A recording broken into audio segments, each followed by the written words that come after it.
ബിസ്മില്ലാഹിർ റഹ്മാനിർ റഹീം. തബാറക്കല്ലദീ ബിയദിഹിൽ മുൽക്കു വഹുവ അലാ കുല്ലി ഷൈഇൻ ഖദീർ. റബ്ബി ഇശ്റഹ് ലി സദ്രി വയസ്സിർ ലി അംരി വഹ്ലുൽ ഉഖ്ദതം മിൻ ലിസാനി യഫ്ഖഹു ഖൗലി. സഹോദരങ്ങളെ, ഇനി 3 മുതൽ 5 വരെയുള്ള ആയത്തുകളിൽ അള്ളാഹു സൃഷ്ടികളിലേക്ക്, പ്രധാനമായിട്ടും വാനലോകത്തേക്ക്, സബഅ സമാവാത്തിൻ തിബാഖ, 7 വാനലോകങ്ങളെ സംബന്ധിച്ച് പറയുന്നുണ്ട്. അതും മനുഷ്യജീവിതമായിട്ടുള്ള ബന്ധം നേരത്തെ നമ്മൾ വിശദീകരിച്ചിരുന്നു. ആ വാനലോകത്തേക്ക് മനുഷ്യന്റെ ശ്രദ്ധ ആവർത്തിച്ച് അള്ളാഹു ക്ഷണിക്കുന്നുണ്ട്. കാരണം അതാണ് നമുക്ക് മുമ്പിലുള്ള ഏറ്റവും ഭീമാകാര, ഏറ്റവും മനുഷ്യനെ വിസ്മയിപ്പിക്കുന്ന ഏറ്റവും വലിയ സൃഷ്ടി എന്നുള്ളത് ആ പ്രപഞ്ചമാണ്. ആ പ്രപഞ്ചം സദാ സൃഷ്ടാവിന്റെ ആ മഹത്വം, സൃഷ്ടാവിന്റെ വലുപ്പവും അതേസമയം നമ്മുടെ ചെറുപ്പമാണ് അത് സദാ വിളിച്ചോതിക്കൊണ്ടിരിക്കുന്നത്. അത് ചെവിയുള്ള ഏതൊരാൾക്കും, ഹൃദയത്തിൽ കിബറില്ലാത്ത ശുദ്ധഹൃദയമുള്ള ഏതൊരാൾക്കും ആ വിളി കേൾക്കാൻ സാധിക്കും. അള്ളാഹു പരിശുദ്ധ ഖുർആനിൽ തന്നെ സൂറത്തുൽ ഗാഫിറിന്റെ 57-ാമത്തെ വചനത്തിൽ ആ പ്രപഞ്ചത്തെ സംബന്ധിച്ച് ലഖൽഖുസ് സമാവാതി വൽ അർളി അക്ബറു മിൻ ഖൽഖിന്നാസ് വലാകിന്ന അക്സറന്നാസി ലാ യഅലമൂൻ. അല്ലാഹു പറയുന്നുണ്ട്, ആകാശഭൂമികളും സൃഷ്ടിക്കുക എന്നുള്ളതാണ് മനുഷ്യനെ സൃഷ്ടിക്കുന്നതിനേക്കാൾ വലിയ കാര്യം. കാരണം മനുഷ്യൻ എന്നുള്ളത് അതിനു മുമ്പിൽ ഒന്നുമല്ല, നിസ്സാരനാണ്. അത്രയും ഭീമാകാരമായിട്ടുള്ള സൃഷ്ടിയാണ് അള്ളാഹു, ആ പ്രപഞ്ചത്തെ അള്ളാഹു സൃഷ്ടിച്ചിട്ടുണ്ട്. പക്ഷേ വലാകിന്ന അക്സറന്നാസി ലാ യഅലമൂൻ, അധിക ആളുകളും അതിനെ സംബന്ധിച്ച് മനസ്സിലാക്കില്ല എന്നുള്ളതാണ്. അപ്പൊ ആ വാനലോകങ്ങളിലേക്കും ഭൂമിയിലേക്കും ഭൂമിയിലുള്ള സൃഷ്ടികളിലേക്കും നോക്കാൻ അള്ളാഹു ആവർത്തിച്ച് ആഹ്വാനം ചെയ്യുന്നുണ്ട്. അഫലാ യൻദുറൂന ഇലൽ ഇബ്ലി കൈഫ ഖുലിഖത്. അള്ളാഹു ഒട്ടകത്തിലേക്കും ജീവജാലങ്ങളിലേക്കും അതേപോലെ തന്നെ പർവ്വതങ്ങളിലേക്കെല്ലാം മനുഷ്യന്റെ ശ്രദ്ധ ക്ഷണിക്കുന്നുണ്ട്. അപ്പൊ അത് എങ്ങനെയെങ്കിലും ജസ്റ്റ് ഒന്ന് ഉപരിപ്ലവമായിട്ടുള്ള ഒരു നോട്ടത്തെ സംബന്ധിച്ചല്ല ഇവിടെ പറയുന്നത്. ഫർജിഇൽ ബസർ, അതിനുശേഷം അടുത്ത ആയത്തിലും സുമർജിഇൽ ബസറ കറത്തൈൻ, വീണ്ടും വീണ്ടും വീണ്ടും ആവർത്തിച്ച് നോക്കാനുള്ള, അതായത് അത് എക്സ്പ്ലോർ ചെയ്യാനുള്ള കൽപ്പനയാണ്. ആഴത്തിലുള്ള നോട്ടം, അതിനെ സംബന്ധിച്ച് പഠിക്കാനുള്ള കൽപ്പനയാണ്. അത് പഠിക്കുന്ന സമയത്ത് ആയത്തിൽ അടുത്ത ഭാഗം മാ തറാഫി ഖൽഖിർ റഹ്മാനി മിൻ തഫാവുത്ത്, അള്ളാന്റെ ആ സൃഷ്ടിപ്പിൽ യാതൊരു അപൂർണതയും, അതായത് ആ പെർഫെക്ഷൻ സൃഷ്ടികളിലുടനീളം കാണാൻ സാധിക്കും എന്നുള്ളതാണ്. അപ്പൊ ദൈവാസ്തിത്വത്തിനുള്ള പ്രധാനപ്പെട്ട തെളിവുകളിൽ ഒന്നായിട്ട് ആ ഫൈൻ ട്യൂണിങ്ങിനെ സംബന്ധിച്ച് പറയാറുണ്ട്. അപ്പൊ ആ ഒരു ഫൈൻ ട്യൂണിങ് സൃഷ്ടികളിലുടനീളം കാണാൻ സാധിക്കും എന്നുള്ളതാണ്. ഇപ്പൊ ഭൂമിയെ സംബന്ധിച്ച് പറയാറുണ്ട്, ഭൂമി സൂര്യനിൽ നിന്നും കൃത്യമായിട്ടുള്ള ഒരകലം, ഗോൾഡിലോക്ക് സോൺ, ഒരല്പം മുന്നോട്ട് പോയാൽ അല്ലെങ്കിൽ ഒരല്പം പിറകോട്ട് വന്നാൽ ആ ജീവൻ അതിൽ അസാധ്യമായിട്ട് തീരുമെന്നുള്ളതാണ്. അത് എല്ലാത്തിലും ആ ഒരു സെറ്റിംഗ് കൃത്യമായിട്ട് ട്യൂൺ ചെയ്ത് വെച്ചിരിക്കുകയാണ്. ഇപ്പൊ മനുഷ്യ ശരീരത്തെ സംബന്ധിച്ച് പറയാറുണ്ട്. ഇപ്പൊ ഈ പ്രപഞ്ചശാസ്ത്രജ്ഞന്മാര്, കോസ്മോളജിസ്റ്റുകൾ, അവര് പ്രപഞ്ചത്തെ സംബന്ധിച്ചും പ്രപഞ്ച വിശാലതയെ സംബന്ധിച്ചെല്ലാം അത്യധികം വിസ്മയത്തോടുകൂടി, അത്ഭുതം കൂടി, അങ്ങേയറ്റം തഖ്വയോടുകൂടി അവര് സംസാരിക്കുന്ന ഡോക്യുമെന്ററികളിലാണ് കാണാൻ സാധിക്കും. ഇപ്പൊ ദൈവവിശ്വാസികള് ദൈവത്തെ സംബന്ധിച്ച് സംസാരിക്കുന്നത് പോലെയാണ് അവര് പ്രപഞ്ചത്തെ സംബന്ധിച്ചെല്ലാം പറയുന്നത്. കാരണം യഥാർത്ഥത്തിൽ ആ പ്രപഞ്ചത്തെ ദൈവത്തിന്റെ സ്ഥാനത്ത് അവർ പ്രതിഷ്ഠിച്ചുകൊണ്ടാണ് സംസാരിക്കുന്നത്. അതായത് വിശ്വാസി അതേ പ്രപഞ്ചം നോക്കി അള്ളാന്റെ മഹത്വം അല്ലെങ്കിൽ സുബ്ഹാനല്ലാഹ്, അല്ലാഹു അക്ബർ എന്ന് പറയുന്നത് പോലെയാണ് അവര് ആ പ്രപഞ്ചത്തെ നോക്കി പ്രപഞ്ചത്തെ തന്നെ വാഴ്ത്തിക്കൊണ്ടിരിക്കുകയാണ്. അപ്പൊ അത് ഏതുപോലെയെന്ന് വെച്ചാൽ, അതിമനോഹരമായിട്ടുള്ള കണ്ണഞ്ചിപ്പിക്കുന്ന ഒരു ചിത്രത്തെ അല്ലെങ്കിൽ ഒരു ആർട്ട് ഗാലറി നോക്കി നമ്മൾ ചിത്രകാരനെ സംബന്ധിച്ച്, അയാളുടെ കഴിവിനെ സംബന്ധിച്ച് മതിപ്പുളവാക്കുന്ന സമയത്ത് അല്ലെങ്കിൽ അയാളെ വാഴ്ത്തുന്ന സമയത്ത് ഇവരെ സംബന്ധിച്ചിടത്തോളം ഇവര് കേവലം ആ ചിത്രത്തിൽ മാത്രമാണ് ഫോക്കസ് ചെയ്യുന്നത്. അവർ ആ ചിത്രം വരച്ച പെയിന്റ്, അതിലുള്ള കെമിക്കല്, അതിന്റെ ആ കോമ്പോസിഷൻ, അതിന്റെ അനുപാതം, അതിനെ സംബന്ധിച്ച് പഠിക്കുക അല്ലെങ്കിൽ അതിനെ സംബന്ധിച്ച് മാത്രമാണ്, അതിലേക്ക് മാത്രമാണ് അവർ ഫോക്കസ് ചെയ്യുന്നത്. യഥാർത്ഥത്തിൽ നിന്റെ മുമ്പിലുള്ള മനോഹരമായിട്ടുള്ള ചിത്രം, അതല്ലെങ്കിൽ ഒരു സൈൻ ബോർഡ്, അത് നിന്നെ ലീഡ് ചെയ്യേണ്ടിയിരുന്നത് ഒരു ചിത്രകാരനിലേക്ക് അല്ലെങ്കിൽ ഒരു ഡെസ്റ്റിനേഷനിലേക്കാണ്. അതല്ലാതെ ആ ഒരു ചിത്രത്തിൽ അല്ലെങ്കിൽ ആ ബോർഡിലേക്ക് മാത്രം നിന്റെ നോട്ടം പരിമിതപ്പെടുത്തുന്നത് അത് യഥാർത്ഥത്തിൽ ഉപരിപ്ലവമായിട്ടുള്ളൊരു നോട്ടം മാത്രമാണ്. അതുകൊണ്ടാണ് പരിശുദ്ധ ഖുർആനിൽ സൂറത്ത് റൂമിന്റെ 7-ാമത്തെ വചനത്തിൽ യഅലമുന ളാഹിറൻ മിനൽ ഹയാത്തി ദുനിയ വഹും അനിൽ ആഖിറതി ഹുമുൽ ഗാഫിലൂൻ. അപ്പൊ അവര് കേവലം ഉപരിപ്ലവമായിട്ടാണ് കാര്യങ്ങളിലേക്ക് നോക്കുന്നത് അല്ലെങ്കിൽ അറിയുന്നത്. അതിന്റെ ആ കാമ്പ്, ആ സത്തിനെ സംബന്ധിച്ച് അവർ അശ്രദ്ധയിലാണ്. അപ്പൊ നമ്മൾ പലപ്പോഴും പറയാറുള്ള ആ ടിപ്പ് ഓഫ് ഐസ്ബർഗ്, ആ മഞ്ഞുമലയുടെ അറ്റം മാത്രമാണ് അവർ കാണുന്നത്. അതിന്റെ താഴേക്കുള്ള ആ വലിയ ലോകം, ആ വലിയ യാഥാർത്ഥ്യത്തെ സംബന്ധിച്ച് അവരറിയാതെ പോകുന്നു എന്നുള്ളതാണ്. ഇപ്പൊ ചുരുക്കത്തിൽ ഭൂമിയിലുള്ള അല്ലെങ്കിൽ പ്രപഞ്ചത്തിലുള്ള എല്ലാ സൃഷ്ടികളിലും നിനക്ക് ആയത്തുകളുണ്ട് എന്നുള്ളത്. അതുകൊണ്ടാണ് ഖുർആനിൽ ഇപ്പൊ പല സ്ഥലത്തും ആ സൂര്യനും ചന്ദ്രനെല്ലാം അള്ളാന്റെ ആയത്തുകളാണെന്ന് പറയുന്നുണ്ട്. ഓരോ ആയത്തുകളും നിന്നെ അള്ളാഹുവിലേക്ക് ക്ഷണിക്കുന്ന ബിൽബോർഡുകളാണ്. അതായത് അള്ളാഹുവിലേക്ക് അത് ക്ഷണിച്ചുകൊണ്ടിരിക്കുകയാണ്. അപ്പൊ സൃഷ്ടാവായിട്ടുള്ള, ഖാലിഖായിട്ടുള്ള അള്ളാഹുവിനെ നിനക്ക് കാണാൻ പറ്റില്ല, പക്ഷേ മഖ്ലൂക്കുകളിലൂടെ, അവന്റെ സൃഷ്ടികളിലൂടെ അവനെ നിനക്ക് അറിയാൻ സാധിക്കും. അപ്പൊ അതിന് മനോഹരമായിട്ടുള്ള ഒരു ഉദാഹരണം പറയാറുള്ളത്, ഇപ്പൊ ധവളപ്രകാശം, സൂര്യന്റെ വെളിച്ചം, അതിന് യാതൊരു നിറവുമില്ല. പക്ഷെ ആ യാതൊരു നിറവില്ലാത്ത ആ ഒരു പ്രകാശം ഒരു പ്രിസത്തിനകത്തൂടെ കടത്തിവിടുന്ന സമയത്ത് അവിടെ റിഫ്രാക്ഷൻ എല്ലാം സംഭവിച്ച് വ്യത്യസ്ത വർണ്ണങ്ങൾ, റെഡ് മുതൽ വയലറ്റ് വരെയുള്ള വ്യത്യസ്ത വർണ്ണങ്ങളുള്ള ഒരു സ്പെക്ട്രം അവിടെ രൂപപ്പെടുന്നതായിട്ട് കാണാൻ സാധിക്കും. സമാനമായിട്ട് അള്ളാഹുവിന്റെ ആ പ്രകാശം, അള്ളാഹു നൂറു സമാവാത്തി വല്ലർദ് അല്ലെങ്കിൽ അള്ളാഹു മുനവ്വിറു സമാവാത്തി വല്ലർദ്, അത് സൃഷ്ടികളിലേക്ക് തട്ടുന്ന സമയത്ത് അള്ളാഹിന്റെ ആ ഗുണങ്ങൾ അല്ലെങ്കിൽ അവന്റെ കഴിവുകളെല്ലാം ആ സൃഷ്ടികളിലുടനീളം അത് റിഫ്ലക്ട് ചെയ്തുകൊണ്ടിരിക്കുകയാണ്. ആ പ്രപഞ്ചത്തിലുടനീളമുള്ള, ഇപ്പൊ ഭൂമിയിലും പ്രപഞ്ചത്തിലുടനീളമുള്ള ആ ഡിസൈനുകളുടനീളം അള്ളാഹിന്റെ അൽ മുസവ്വിർ എന്നുള്ള അല്ലെങ്കിൽ ആ ഡിസൈനർ എന്നുള്ള ആ ക്വാളിറ്റിയാണ് അതെല്ലാം പ്രതിഫലിപ്പിച്ചുകൊണ്ടിരിക്കുന്നത്. അതായത് മുഴുവൻ പ്രപഞ്ചവും അതിലുള്ള സൃഷ്ടികളെല്ലാം അള്ളാഹുവിന്റെ ആ മഹത്തായിട്ടുള്ള ഗുണവിശേഷണങ്ങൾ, അവന്റെ നാമങ്ങൾ പ്രതിഫലിപ്പിക്കുന്ന ഒരു തിയേറ്ററായിട്ട് മാറുകയാണ്. അപ്പൊ അതുകൊണ്ടാണ് അള്ളാഹിനെ അടുത്തറിയാനും ഉൾക്കൊള്ളാനും മനസ്സിലാക്കാനെല്ലാം അള്ളാഹുവിന്റെ ആ വിശേഷ നാമങ്ങൾ അസ്മാഉൽ ഹുസ്ന അത് അറിയണമെന്ന് പറയാനുള്ള കാരണം. ഉദാഹരണത്തിന് രണ്ട് അൽ ഖാബിദ് അൽ ബാസിത്ത് അള്ളാഹിന്റെ രണ്ട് നാമങ്ങളാണ്. ആ ചുരുക്കുന്നതിനെയും വികസിപ്പിക്കുന്നതിനെയും സൂചിപ്പിക്കുന്നതാണ് ആ രണ്ട് നാമങ്ങൾ, എക്സ്പാൻഷൻ ആൻഡ് കൺട്രാക്ഷൻ.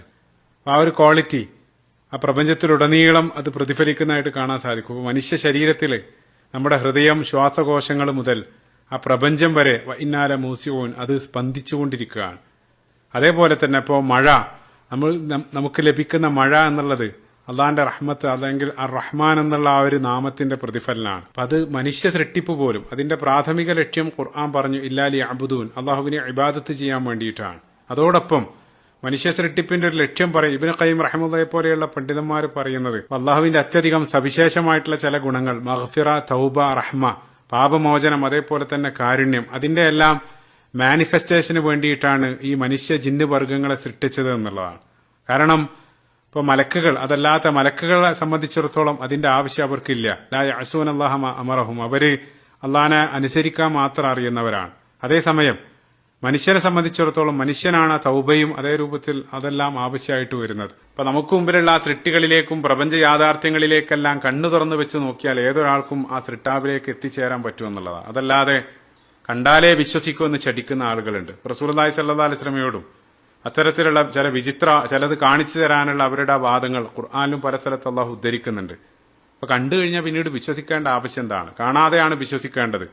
അപ്പൊ കണ്ടാലും മൃഗങ്ങളും വിശ്വസിക്കും. മനുഷ്യനെ സംബന്ധിച്ചിടത്തോളം കാണാതെ തന്നെ ബുദ്ധിയും ചിന്തയെല്ലാം ഉപയോഗിച്ച് അതിലേക്ക് എത്തിച്ചേരാൻ മനുഷ്യന് സാധിക്കുന്നുള്ള ആ രൂപത്തിലുള്ള വിവേകം മനുഷ്യന് നൽകിയിട്ടുണ്ട്. ഇബ്നു കസീർ റഹിമഹുല്ലാഹ് ഇപ്പൊ മരുഭൂമിയിലുള്ള ഒരു ബദുവിനോട്, വലിയ വിദ്യാഭ്യാസമൊന്നും ഇല്ലാത്ത ഒരാളോട് ദൈവാസ്തിത്വത്തെ സംബന്ധിച്ച ഒരാൾ ചോദിച്ച സമയത്ത് അയാളുടെ ആ സിമ്പിൾ ലോജിക്ക് വെച്ച് അയാൾ പറയുന്നുണ്ട്, യാ സുബ്ഹാനല്ലാഹ് ഇന്നൽ ബഅറത ലതദുല്ലു അലൽ ബഈർ വ ഇന്ന അസറൽ അഖ്ദാമി ലതദുല്ലു അലൽ മസീർ. അപ്പൊ അദ്ദേഹം പറയാണ്, വിശാലമായിട്ടുള്ള മരുഭൂമിയിൽ എവിടെയെങ്കിലും കാണുന്ന ഒട്ടകത്തിന്റെ കാഷ്ടം അല്ലെങ്കിൽ അതിന്റെ ആ കാൽപ്പാടുകൾ അതിലൂടെ ഒരൊട്ടകം നടന്നുപോയി എന്നുള്ളതിന്റെ തെളിവാണ്, അല്ലെങ്കിൽ അത് ഒരൊട്ടകത്തിലേക്ക് നിന്നെ നയിക്കുന്നത് പോലെ വിശാലമായിട്ടുള്ള ഈ ഒരു പ്രപഞ്ചം, അതേപോലെ തന്നെ അതിലുള്ള ആ കോടാനുകൂടി വഴി കാണിക്കുന്ന നക്ഷത്രങ്ങൾ, അതൊന്നും ആ സൃഷ്ടാവിന്റെ അസ്തിത്വത്തിലേക്ക് നിന്നെ നയിക്കുന്നില്ല. ആ ഒരു ചോദ്യമാണ്. അപ്പൊ അതായത് വിശ്വസിക്കാൻ ഒരാൾക്ക് ആ സൃഷ്ടാവിനെ കാണണമെന്നില്ല, നിന്റെ മുമ്പിലുള്ള ആ സൃഷ്ടികളുടനീളം അവന്റെ അസ്തിത്വത്തിലേക്ക് നിന്നെ നയിക്കുന്നുണ്ടെന്നുള്ള. അപ്പൊ കാണാതെയാണ് വിശ്വസിക്കേണ്ടത്. ഇപ്പൊ സൂറത്തുൽ മുൽക്കിൽ തന്നെ 12-ാമത്തെ വചനത്തിൽ ഇന്നല്ലദീന യഖ്ശൗന റബ്ബഹും ബിൽ ഗൈബ്,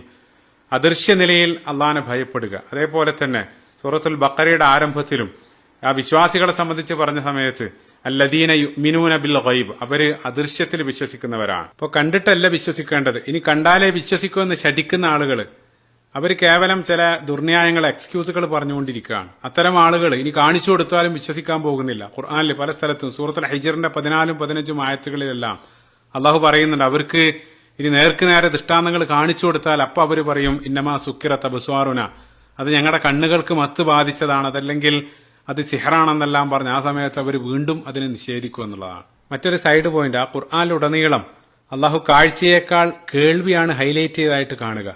എവിടെ ആയത്തിലും ആദ്യം കേൾവിയാണ് പറയുന്നത്, പിന്നീടാണ് കാഴ്ചയെ സംബന്ധിച്ച് പറയുന്നത്. ഇപ്പൊ മനുഷ്യ സൃഷ്ടിപ്പ് പറഞ്ഞ സമയത്തും ഫജഅൽനാഹു സമീഅൻ ബസീറ, ആദ്യം കേൾവി പിന്നീടാണ് കാഴ്ച വരുന്നത്.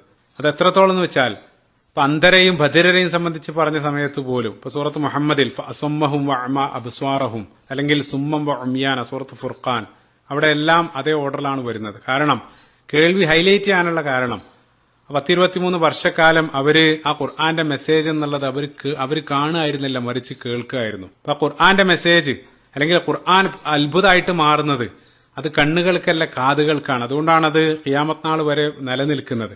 അതേപോലെ തന്നെ മുൻകാലത്തുള്ള പ്രവാചകന്മാരെ സംബന്ധിച്ചും അല്ലെങ്കിൽ അവരുടെ മുഅ്ജിസത്തുകളൊന്നും നമ്മൾ കാണല്ല, മറിച്ച് നമ്മൾ അവരെ സംബന്ധിച്ച് കേൾക്കുകയാണ്.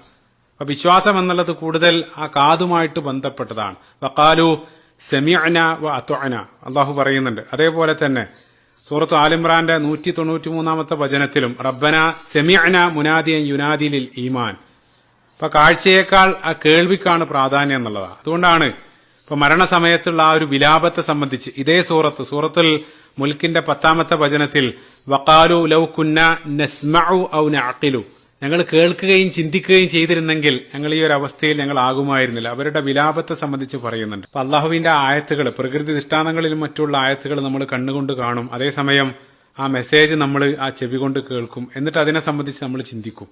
അതെല്ലാം അറിയാനുള്ള വസാഇലുൽ മആരിഫ്, അതെല്ലാം അറിയാനുള്ള മാർഗങ്ങളാണ് ഈ ചെവിയും കണ്ണല്ല. അതിനു വേണ്ടിയിട്ടാണ് അള്ളാഹു അതെല്ലാം നൽകിയിട്ടുള്ളത്. ഇനി നേരിട്ട് കണ്ടാലേ വിശ്വസിക്കുമെന്ന് ശഠിച്ച ആളുകൾക്ക് അവസാനം അള്ളാഹു കാണിച്ചും കൊടുക്കുന്നുണ്ട്. സൂറത്ത് ഖാഫിന്റെ 22 വചനത്തിൽ ലഖദ് കുൻത ഫീ ഗഫ്ലത്തിൻ മിൻ ഹാദാ അള്ളാഹു പറയുന്നുണ്ട്, അത്രയും കാലം അവർ നിഷേധിച്ച കാര്യങ്ങൾ ആ മരണസമയത്ത് ഫബസ്വറുക്കൽ യൗമ ഹദീദ്, ആ കണ്ണിന്റെ മൂടി അള്ളാഹു നീക്കും എന്നുള്ളതാ. അപ്പൊ നേരിട്ട് കാണും, പക്ഷേ അവിടെ വിശ്വസിക്കാൻ ചാൻസ് ഇല്ല, കാരണം ആ ചാൻസ് കഴിഞ്ഞു. അവസാനം നേരിട്ട് അവർ കാണുമെന്നുള്ളതാ. നേരത്തെ പറഞ്ഞൊരു കാര്യം പരിശുദ്ധ ഖുർആനിൽ ഉടനീളം ഞാൻ പറഞ്ഞ ആദ്യം കേൾവി പിന്നീട് കാഴ്ചയാണ് വരുന്നത്. അതിനൊരു എക്സെപ്ഷൻ ഒരേ ഒരു ആയത്തിൽ മാത്രം അള്ളാഹു ആദ്യം കാഴ്ച പിന്നീട് കേൾവി പറയുന്നുണ്ട്. അപ്പൊ അത് സൂറത്ത് സജദയാണ്. സൂറത്ത് സജദയുടെ 12 ആയത്തിൽ റബ്ബന അബ്സ്വർന വസമിഅന, ഞങ്ങൾ കാണുകയും കേൾക്കുകയും ചെയ്തിരുന്നെങ്കിൽ. അപ്പൊ അവിടെ മാത്രമാണ് ആ ഒരു സീക്വൻസ് മാറുന്നത്. അവിടെ ആദ്യം കാഴ്ച പിന്നീടാണ് കേൾവി പറയുന്നത്. എന്തുകൊണ്ട് മാറി എന്നുള്ളതിന് ഉത്തരം ആ ആയത്തിന്റെ കോണ്ടെക്സ്റ്റ് നോക്കിയാൽ മതി. അത് ദുനിയാവിനെ സംബന്ധിച്ചല്ല പറയുന്നത്, മറിച്ച് മരണാനന്തര ജീവിതത്തെ സംബന്ധിച്ചാണ്. അപ്പൊ ദുനിയാവിലുടനീളം ആ മെസ്സേജ് കേൾക്കാതെ കണ്ടാൽ മാത്രമേ വിശ്വസിക്കൂ എന്ന് ശഠിച്ച ആളുകൾക്ക് അവസാനം അവരത്രയും കാലം നിഷേധിച്ച കാര്യങ്ങളെല്ലാം അവരുടെ കൺമുമ്പിൽ നേരിട്ട് അള്ളാഹു കാണിച്ചു കൊടുക്കുന്ന ആ സന്ദർഭത്തെ സംബന്ധിച്ചാണ് പറയുന്നത്. പിന്നീട് അവിടെ കേൾവിക്ക് സ്കോപ്പില്ല. അപ്പൊ അവരാ കാണുന്ന സന്ദർഭം, അതുകൊണ്ട് ആ കാഴ്ച അവിടെ അള്ളാഹു ഹൈലൈറ്റ് ചെയ്യാണ്. സുബ്ഹാനല്ലാഹ്. അപ്പൊ ഭൂമിയിൽ ജീവിച്ചിരിക്കുന്ന സമയത്ത് ആ സന്ദേശം കേൾക്കാൻ നിങ്ങൾ ചെവി കൊടുക്കുക എന്നുള്ളതാ. തജീബു ലില്ലാഹി വലി റസൂലി ഇദാ ദഅാകും ലിമാ യുഹ്യീകും സൂറത്തുൽ അൻഫാൽ 24 ആയത്ത്. ആ ഗൈബ്, കാണാത്ത കാര്യങ്ങളിലുള്ള വിശ്വാസങ്ങളിൽ ഏറ്റവും ശ്രേഷ്ഠമായിട്ടുള്ളതും ഏറ്റവും എളുപ്പമായിട്ടുള്ളതും അഅ്ളമുൽ ഗൈബ് എന്നുള്ളത് അള്ളാഹുവിലുള്ള വിശ്വാസമാണ്. എളുപ്പമെന്ന് പറയാനുള്ള കാരണം നേരത്തെ നമ്മൾ വിശദീകരിച്ചതുപോലെ ആ പ്രകൃതി പ്രപഞ്ച ദൃഷ്ടാന്തങ്ങളെല്ലാം നിന്നെ അള്ളാഹുവിലേക്ക് വിളിക്കുന്നുണ്ട്. അതിനെ സംബന്ധിച്ച് ചിന്തിക്കാനുള്ള ബുദ്ധി നിനക്ക് നൽകിയിട്ടുണ്ട്. അതിനോടൊപ്പം നിനക്ക് നൽകിയ ആ ഫിത്ര അതും അള്ളാഹുവിലേക്ക് നിന്നെ ക്ഷണിച്ചുകൊണ്ടിരിക്കുകയാണ്. അപ്പൊ അള്ളാഹുവിൽ വിശ്വസിക്കുന്നതോടുകൂടെ അല്ലെങ്കിൽ അള്ളാഹിനെ സെന്ററിൽ വെക്കുന്നതോടുകൂടെ മറ്റുള്ള എല്ലാ പസിലുകളും കൃത്യമായിട്ട് ചേർന്ന ഒരു വ്യക്തമായിട്ടൊരു പിക്ചർ, ഒരു ബസീറത്ത് നിനക്ക് ലഭിക്കുകയാണ്. എല്ലാം എവറിത്തിങ് മേക്ക് സെൻസ് അതോടുകൂടെ. അതേസമയം അള്ളാഹുവിനെ വിശ്വസിക്കാതെ നിഷേധിക്കുന്നതോടുകൂടെ ആ പതിലുകൾ പല ഭാഗത്തായിട്ട് നിരവധി ചോദ്യങ്ങൾ മാത്രം നിന്നിൽ നിലനിൽക്കുകയാണ്. ജീവിതത്തിന്റെ ലക്ഷ്യം പോലെ അറിയാത്ത, ലക്ഷ്യബോധമില്ലാതെ നീ ഇവിടെ ജീവിക്കേണ്ടി വരുമെന്നുള്ളതാണ്. അടുത്ത 5 ആയത്തിൽ വലഖദ് സയ്യന്ന സമാഅ അദ്ദുനിയ ബിമസ്വാബിഹ വജഅൽനാഹാ റുജൂമൻ ലിശയാത്തീൻ വഅഅതനാ ലഹും അദാബ സഈർ. അല്ലാഹു അവിടെ പറയുന്നത് നിങ്ങളോട് ഏറ്റവും അടുത്ത വാനലോകത്തെ, ആ ദൃശ്യപ്രപഞ്ചത്തെ ചില വിളക്കുകളാൽ അലങ്കരിച്ചിരിക്കുന്നു എന്നുള്ള. എന്താണ് വിളക്കുകൾ എന്നുള്ളത്? സൂറത്തു സ്വാഫാത്തിന്റെ 6 വചനത്തിൽ ഇന്നാ സയ്യന്ന സമാഅ അദ്ദുനിയ ബിസീനത്തിൽ കവാകിബ്, അത് നക്ഷത്രങ്ങളാണെന്ന് വളരെ കൃത്യമായിട്ട് ഖുർആൻ പറയുന്നുണ്ട്. അപ്പൊ മനുഷ്യനാപേക്ഷികമായിട്ടാണ് ഖുർആൻ സംസാരിക്കുന്നത്. നമ്മൾ ഇതര മേഖലയിലുള്ള പഠനങ്ങളിൽ നിന്നെല്ലാം വ്യത്യസ്തമായിട്ട് ലാബിലും മറ്റുമൊന്നല്ല, വാനലോകത്തെ സംബന്ധിച്ചുള്ള പഠനങ്ങൾ അത് പ്യുവർലി ഒബ്സർവേഷനലാണ്. നമ്മൾ നിരീക്ഷണത്തിലൂടെയാണ് എല്ലാം കണ്ടെത്തുന്നത്. അപ്പൊ അതിലേക്ക് ഏതൊരാൾ നിരീക്ഷിക്കുന്ന സമയത്ത് ആദ്യമായിട്ട് നമ്മളെ കണ്ണിൽ പെടുന്നത് ആ രാത്രിയിലുള്ള ആകാശ കാഴ്ചയുടെ ഭംഗിയാണ്.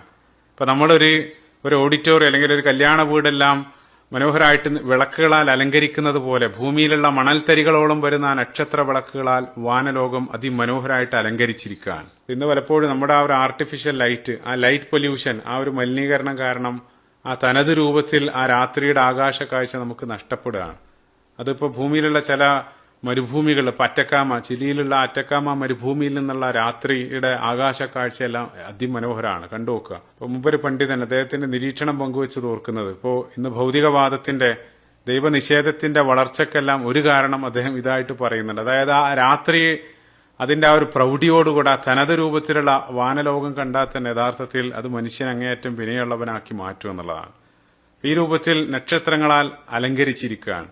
അത് കേവലം അലങ്കാരത്തിന് വേണ്ടി മാത്രമുള്ളതല്ല. ഖതാദ റഹിമഹുള്ളാഹിയുടെ പ്രസ്താവന, ഖലഖല്ലാഹു നുജൂം അലൈഹി സലാസ, അള്ളാഹു നക്ഷത്രങ്ങളെ 3 കാര്യങ്ങൾക്ക് വേണ്ടി സൃഷ്ടിച്ചു എന്ന് പറയുന്നുണ്ട്. ഒന്നാമതായിട്ട് സീനത്തിൻ ലിസമാ, ആകാശത്തിനുള്ള അലങ്കാരം. രണ്ടാമതായിട്ട് അലാമാത്തിൻ യുഹ്തദാ ബിഹ, അത് വഴികാട്ടികൾ കൂടെയാണ്, നാച്ചുറൽ GPS-കളാണ്. പരിശുദ്ധ ഖുർആനിൽ സൂറത്തു നഹ്ലിന്റെ 16-ാമത്തെ വചനത്തിൽ വബിൻ നജ്മിഹിം യഹ്തദൂൻ അള്ളാഹു പറയുന്നുണ്ട്, ആ നക്ഷത്രങ്ങൾ അത് വഴികാട്ടികളാണ്. ഇത് കേവലം മരുഭൂമിയിലൂടെയുള്ള യാത്രക്കാർക്ക് മാത്രമല്ല. അപ്പൊ നമ്മൾ അടുത്ത കാലത്താണ് സാറ്റലൈറ്റ് നാവിഗേഷൻ, GPS സിസ്റ്റം എല്ലാം ഉപയോഗിക്കാൻ തുടങ്ങിയത്. അതുവരെ പ്രധാനമായിട്ടും ആ സെലസ്റ്റിയൽ നാവിഗേഷൻ, അതായത് ആകാശത്തുള്ള നക്ഷത്രങ്ങളും മറ്റും വെച്ച് അതിന്റെ ആ ഒരു ആംഗിളും പൊസിഷനെല്ലാം കണക്കാക്കിയായിരുന്നു നമ്മൾ ദിശ കണ്ടെത്തിയിരുന്നത്. അപ്പോൾ മറൈൻ കപ്പൽ യാത്രയിലെല്ലാം സെക്സ്റ്റന്റ് എന്നുള്ള ഒരു ഉപകരണം അതിനുവേണ്ടി മാത്രമായിട്ട് അവർ ഉപയോഗിച്ചിരുന്നു. അപ്പൊ അത് മനുഷ്യർ മാത്രമല്ല, ഭൂമിയിൽ ബഹുദൂരം ദേശാന്തര ഗമനം, മൈഗ്രേഷൻ നടത്തുന്ന ചില ജീവികളും അതിനെ ആശ്രയിക്കുന്നുണ്ട്. ഇന്നും വ്യോമയാന മേഖലയിൽ എയറോനോട്ടിക്സിൽ പൈലറ്റുമാർ നിർബന്ധമായിട്ടും ഈ നാവിഗേഷണൽ നക്ഷത്രങ്ങളെ സംബന്ധിച്ച് അവർ പഠിക്കുന്നുണ്ട് എന്നുള്ളത്. 50-ലധികം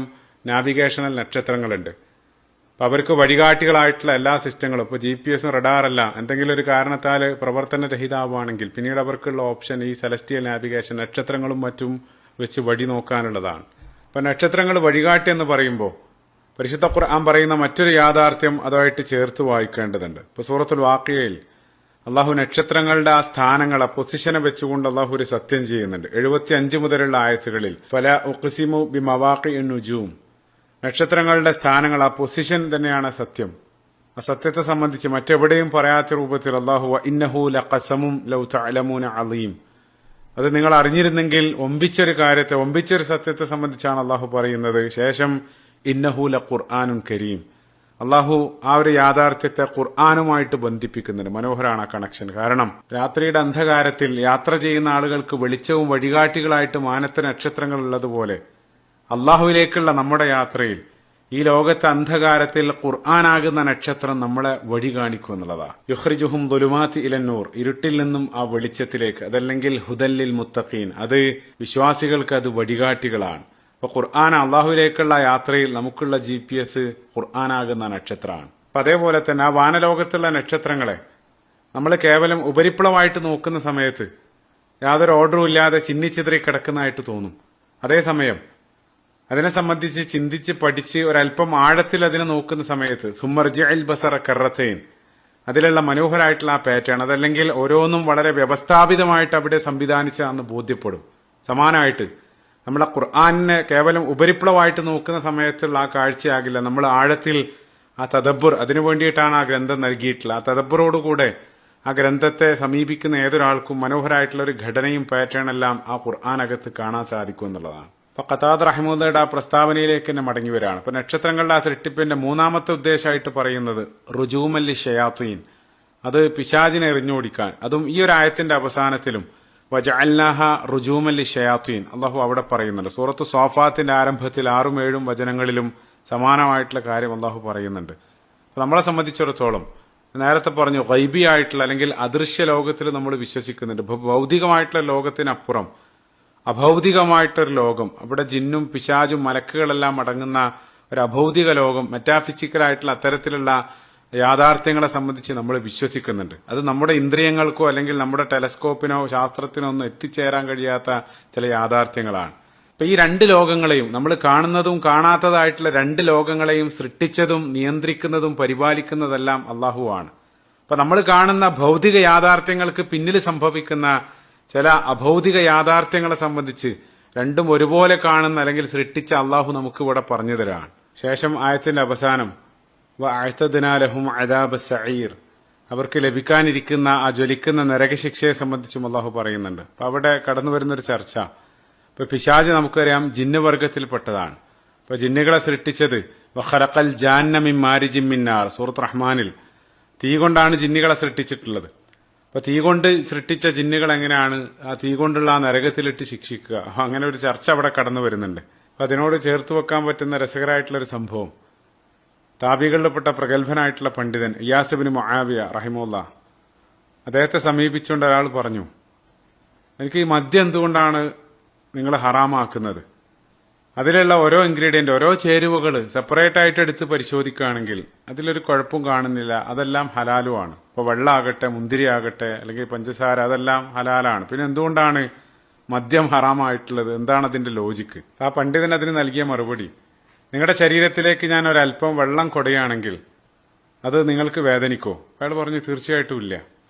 ശേഷം അയാൾ വീണ്ടും ചോദിച്ചു, നിങ്ങളുടെ ശരീരത്തിലേക്ക് ഒരല്പം വൈക്കോൽ അല്ലെങ്കിൽ ഉണങ്ങിയ പുല്ല് ഞാൻ ശരീരത്തിലേക്ക് ഇടുകയാണെങ്കിൽ അതുകൊണ്ട് നിങ്ങൾക്ക് വേദന ഉണ്ടാവുമോ? അയാൾ പറഞ്ഞു ഇല്ല, വേദനിക്കില്ല. മൂന്നാമതായിട്ട് പണ്ഡിതൻ വീണ്ടും ചോദിച്ചു, ലൗ അഹത്തു കഫം മിൻ തുറാബ്, ഒരല്പം പൊടിമണ്ണ് നിങ്ങളുടെ മേത്തേക്ക് ഞാൻ ഇടുകയാണെങ്കിൽ, പാറ്റുകയാണെങ്കിൽ അതുകൊണ്ട് നിങ്ങൾക്ക് വേദനിക്കോ അല്ലെങ്കിൽ നിങ്ങളുടെ ശരീരത്തിൽ മുറിവ് പറ്റുമോ? അയാൾ പറഞ്ഞു ഇല്ല, അതുകൊണ്ട് കണ്ണിലായാലും ബുദ്ധിമുട്ടാകും, പക്ഷേ ശരീരത്തിൽ വേദന ഒന്നും ഉണ്ടാക്കില്ല. അപ്പോൾ ആ പണ്ഡിതൻ ചോദിച്ചു, ഇത് മൂന്നും ഞാൻ ചേർത്താൽ, അതായത് ആ മണ്ണിലേക്ക് ആ വെള്ളം ഒഴിച്ച പുല്ലും ചേർത്ത് അത് കുഴച്ച് അതൊരു ചൂളയിലിട്ട് അത് ബേക്ക് ചെയ്തെടുത്താൽ, അതായത് ഒരു ഇഷ്ടികയാക്കി എടുത്തതിന് ശേഷം നിങ്ങളുടെ ശരീരത്തിലേക്ക് എറിയുകയാണെങ്കിൽ നിങ്ങൾക്ക് വേദനിക്കോ? അപ്പം അദ്ദേഹം പറഞ്ഞു തീർച്ചയായിട്ടും വേദനിക്കും, എൻ്റെ ശരീരത്തിൽ മുറിവ് പറ്റും.